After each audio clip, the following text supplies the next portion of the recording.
Hi, my name is Carolina, and I believe virology is full of fascinating stories, so I decided to share some of them. How do you look for something invisible? Today I would like to go to the very beginning of the virology field, to the time when people only started to realize that viruses exist and can cause diseases, because this actually required a whole shift in how people thought about infection. So let me tell you a story about the first virus ever discovered.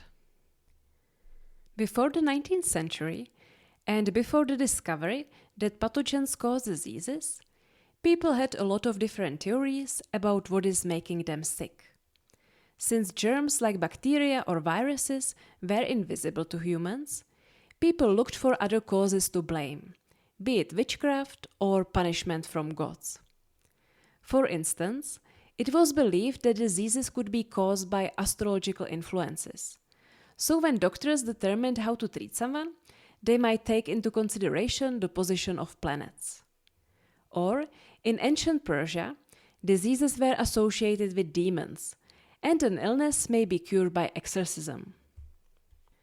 The first clues about the causes of diseases were observational. There are texts dating already back to the 4th century BCE that correlated symptoms with geographical or meteorological conditions, or with lifestyle. So, for example, you could observe seasonality of some respiratory disease, or that malaria is more associated with humid areas. Over time, this concept evolved into a widely accepted theory that diseases were caused by miasma, essentially meaning bad air. This theory assumed that the air gets contaminated with poisonous vapors from various sources, such as from waste or from decomposing animals. According to the theory, when people inhaled the contaminated air carrying the miasma, it would enter their bodies and cause illness. And it makes a lot of sense to me that this theory remained popular for a long time, because it was likely supported by solid observations. It seems very reasonable that in areas with decomposing animals, which were supposedly spreading the miasma, you would observe the spread of diseases. Except today we have more complex explanations than just attributing illnesses to the poisonous air. However, in the 19th century, people were already abandoning the idea that diseases are caused simply by bad air. The development of the first microscope allowed observation of bacteria, and it was shown that diseases can be infectious and caused by microorganisms. Great work was done, for example, by German scientist Robert Koch, who identified the bacterium responsible for tuberculosis and established criteria for linking bacterium to specific disease. But at this time, there were still no viruses between these newly described pathogens, because the search for disease-causing agents was limited by the available research techniques. Yes, the first available microscopes made bacteria visible, but most viruses are much smaller and only became visible under a microscope later, when new microscopy techniques were developed. Also, in the case of bacteria, it was possible to cultivate them in the laboratory, as they can be grown on plates filled with nutritious agar that provides them with everything they need to keep them happy. But growing viruses is more complex, and it was necessary to first develop cell culture techniques. So how it was discovered that there is this whole different class of pathogens? The first virus ever described didn't infect people. It wasn't some terrifying pathogen costing many lives. Instead, it caused a plant disease. Specifically, this virus was infecting tobacco plants and causing the tobacco mosaic disease. And today, we know the virus under the name tobacco mosaic virus. In the 19th century, when the virus was described, tobacco was a lucrative and economically important crop. The reason people were interested in tobacco mosaic disease was that it had a significant negative impact on the tobacco production. The infection was causing losses ranging from 20 to 80% in production, and in some affected areas, tobacco production had to be even completely stopped. This had a grave economic impact and was posing a huge problem for many farmers who depended on the crop. As you can probably guess, the disease got the name tobacco mosaic disease because the infection causes the appearance of a mosaic pattern on the leaves of the plant. These mosaics are created by patches of light and dark green color on the leaves, and the reason they appear is that the virus interferes with the plant ability to produce the green pigment chlorophyll.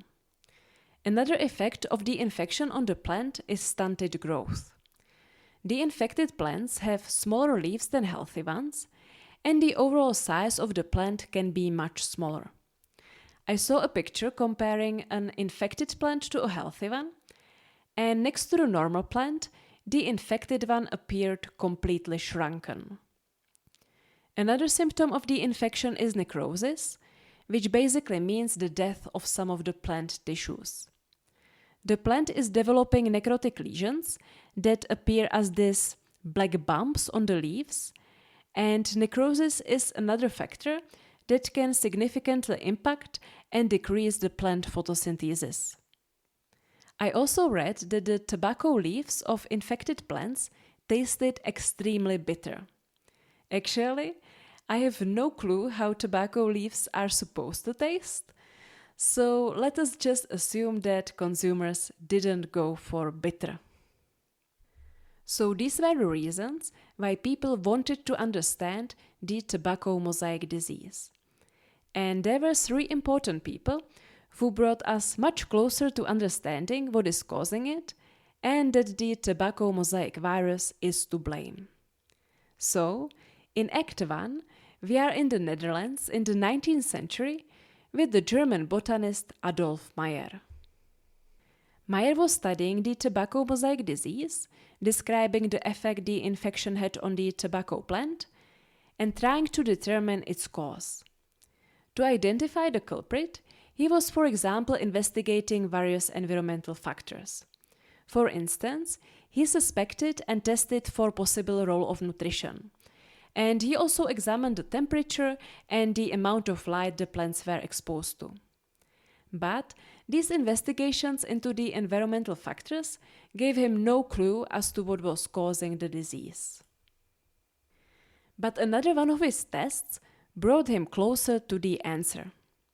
He observed that a sap from an infected plant can infect healthy plants. In his experiment, he took a sap from the diseased plant and then used a thin glass tube to inoculate it into a healthy plant. And then the inoculated plant also developed the disease. And this showed him that disease is infectious and transmissible. But, mistakenly, Meyer hypothesized that bacteria or fungi causes the disease. When he looked for the particular pathogen responsible, he was following the approach established at the time. He was looking for the pathogen under the microscope and he tried to cultivate it in the laboratory. However, he couldn't see the pathogen under the microscope. And looking back, this of course makes sense because the virus is too small to be observable with the microscopy techniques of the time. He also tried and failed to cultivate the pathogen in the laboratory. Although he did isolate some bacteria from the plants and successfully cultivated them, these bacteria did not cause the disease when injected into healthy tobacco plants. Quite interestingly, in his attempts to replicate the disease, he was also trying some less orthodox approaches. Among his experiments, he was trying to replicate the disease, for example by injecting the plant with some known bacteria, but also with some little random stuff, such as grated old cheese or with dung from different animals. In the end, even though Adolf Meyer failed at cultivating the disease-causing pathogen, he mistakenly concluded that the disease was caused by bacteria. Moving to Act 2. The next important figure in the research of tobacco mosaic disease is Dmitry Ivanovsky. In 1892, he showed that the sap from the infected plant remains infectious even after filtration. Specifically, he used a filter of unglazed porcelain with pores small enough to prevent bacteria from passing through. So even after filtering out bacteria, the sap remained infectious. At first, Ivanovsky was surprised by his discovery and he assumed that the filter he used must have been defective. However, he found that this observation was reproducible and he obtained the same result even after changing his filters for new ones. But when he was looking for an explanation for this observation, he didn't realize that he was dealing with an entirely new infectious agent. He considered the disease might be caused by a bacterium so small that it could pass through the filter, or possibly by a toxin released by the bacteria. Ivanovsky also made extensive attempts to grow the assumed bacteria in the laboratory, but inevitably failed. In the end, he concluded that the disease must be caused by an unculturable bacterium. Finally, Act 3. It was another scientist who realized that something else than a bacterial infection was causing the tobacco mosaic disease. And he was also the first one to use the term virus to describe the disease's cause. Virus was an older term from Latin, meaning poison. It was a researcher in the Netherlands, Martinus Beyering. He repeated the filtration experiment, once again confirming that even after bacteria were filtered away, the sap from the infected plant remained infectious. And he continued to study the pathogen further. He did an elegant experiment where he observed that from the filtrate, he could continue to serially infect an infinite number of plants, indicating that the infectious pathogen must be reproducing since it can be isolated again from the newly infected plant. As you recall, Dmitry Ivanovsky previously suggested that the disease might be caused by a toxin, and this experiment was able to distinguish between a toxin and a replicating agent. This is because after the toxin becomes more and more diluted, at a certain point, it would lose the ability to cause the disease. Beyering also described that the tobacco mosaic virus cannot be cultured except in living plants, and he decided to call the infectious agent contagious living fluid. Well, he did it in Latin, so it was contagium vivum fluidum, and in case you couldn't tell, my Latin pronunciation comes from the speaker icon of Google Translator. So what Beyering called a virus wasn't the definition as we are used to it now. Now we know the structure of viruses and that they are the small infectious particles. But he believed the virus was a living liquid, a liquid containing a dissolved, non-particular entity.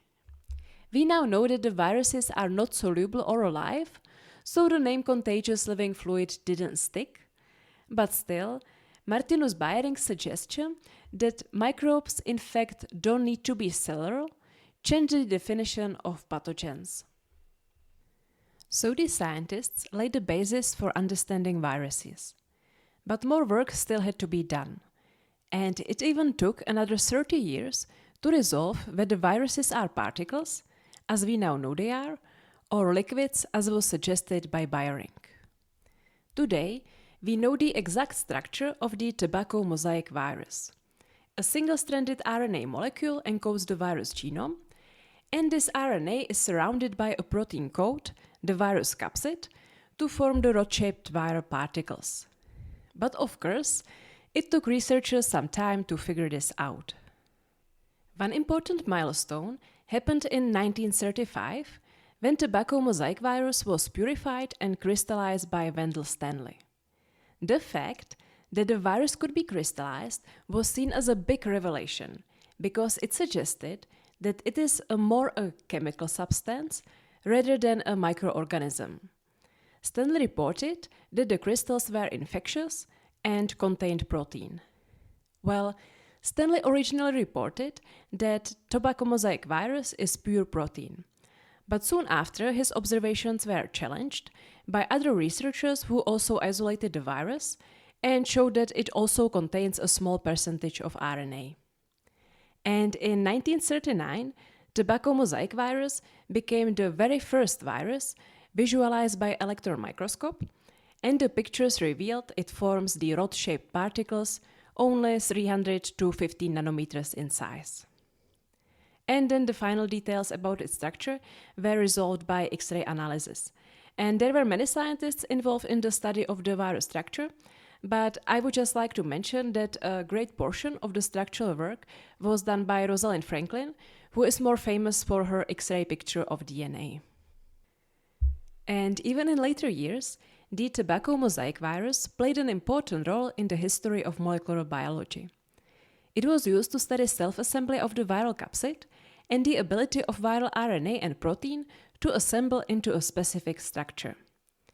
It also played an important role in the study of the infectivity of RNA, and on the example of tobacco mosaic virus was described my favorite mechanism that several viruses use to move between plant cells. The plant cells are enveloped in a rigid cell wall, but they have small connections for cell-to-cell communication, called plasmodesmata. These are too narrow for the virus to pass through, but it was discovered that the virus encodes a protein that can interact with these channels and change their size. This protein was called movement protein, and later it was discovered that other plant viruses use this mechanism as well. It should also be mentioned that despite being called the tobacco mosaic virus, the infection affects other crops as well, for example tomatoes or peppers, and it remains relevant even today. Because the virus cannot be controlled or cured after the infection, it is very important to protect the crops to prevent agricultural losses. For example, by following some hygiene standards like washing hands before handling the plants or regular sanitation of equipment. And that's it. That's the tobacco mosaic virus. Thank you so much for listening all the way through. It makes me very happy. And the sources for this episode will be listed in the episode description. And I must say I really enjoyed reading about this topic. A new episode should be ready in a month again. And if you want to be notified, you can follow the podcast in your podcast app of choice or also on Instagram. If you like the podcast, recommend it to your friends. And if you don't like it, recommend it to your enemies. Again, thank you for listening, and let's continue in a month.